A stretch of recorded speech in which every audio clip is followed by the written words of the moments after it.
Many people are aware of Godzilla and Gamera, but a staple of the kaiju universe that I hardly see talked about to the same level of regard is one of the longest running series in Japan, Ultraman.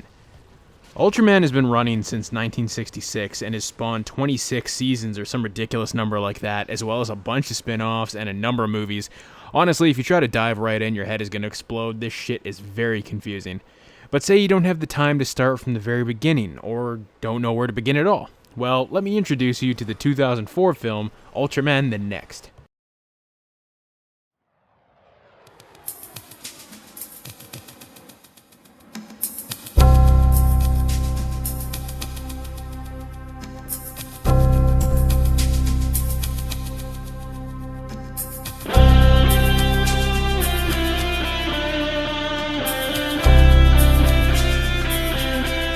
Oh, sorry. wrong movie. Ultraman the Next centers around our hero Maki, an ace fighter pilot and family man who decides that he's done with the military life and wants to spend time with his family. Meanwhile, a weird-ass monster breaks loose out of some military lab and... God, getting some serious William Birkin from Resident Evil 2 vibes from this thing. Because you can never expect life to go how you want, the army base gets a call out to investigate some strange anomaly which turns out to be a UFO that crashes into Maki's plane, and we are greeted with one of the coolest fucking... Well, just watch.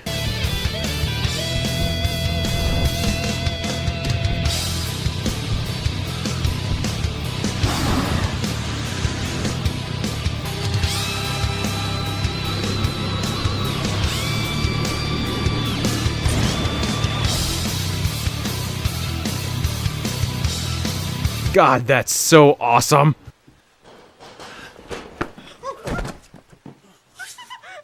Holy shit, look how close his head came to the glass. I wonder if that was intentional or if he was just lucky with that fall. So Maki didn't die, obviously, and still gets the normal, boring life of an average Joe that he wanted. But it's never that easy. The military comes and puts him under military arrest in some superdome to use as bait to try and lure in the monster that escaped from the lab earlier. This monster is dubbed the One, and can change its form and get bigger by basically absorbing the life force from other living creatures. Maki, locked in an underground bunker, suddenly glows blue and...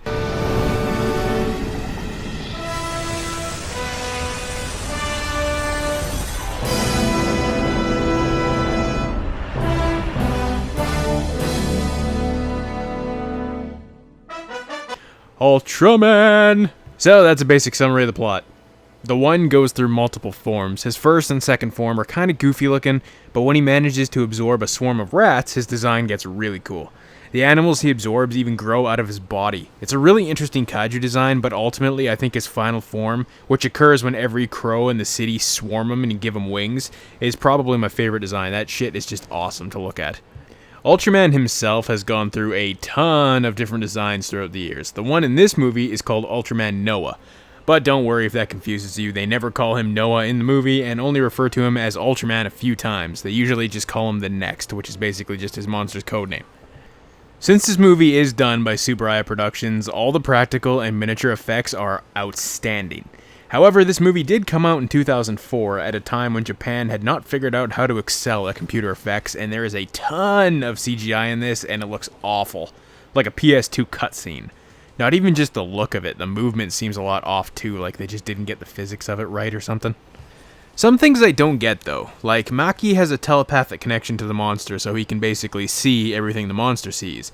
But later he uses the same power to see his wife and kid in an ambulance. Does that mean the monster is watching his family? How come no one notices a big ass kaiju in the middle of the city watching them? Is it just inconsistency? Probably. Obviously, when it comes to Ultraman, the best place to start is the original series from the 60s. However, I think Ultraman Next is a good entry point for people who have no idea what Ultraman is. Hell, I saw this movie before I ever saw the shows, and I still enjoyed the hell out of it. It's connected to the Ultraman Nexus series, but it isn't a required viewing. The movie is still a lot of fun, has an actually well-written main character, and a great final battle. You can safely view this and let it be your entry into the crazy world of Ultraman, because trust me, this is a series that is definitely worth any kaiju fan's time.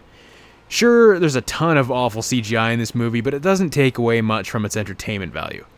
Now, I'm not claiming to be an Ultraman Ultra fan by any means. I have only seen this movie and the original series, but I would love to review the entire franchise as a whole.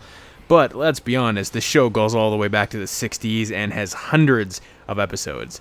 That's a huge time commitment that I just can't do right now. But hey, someday maybe I would love to do it.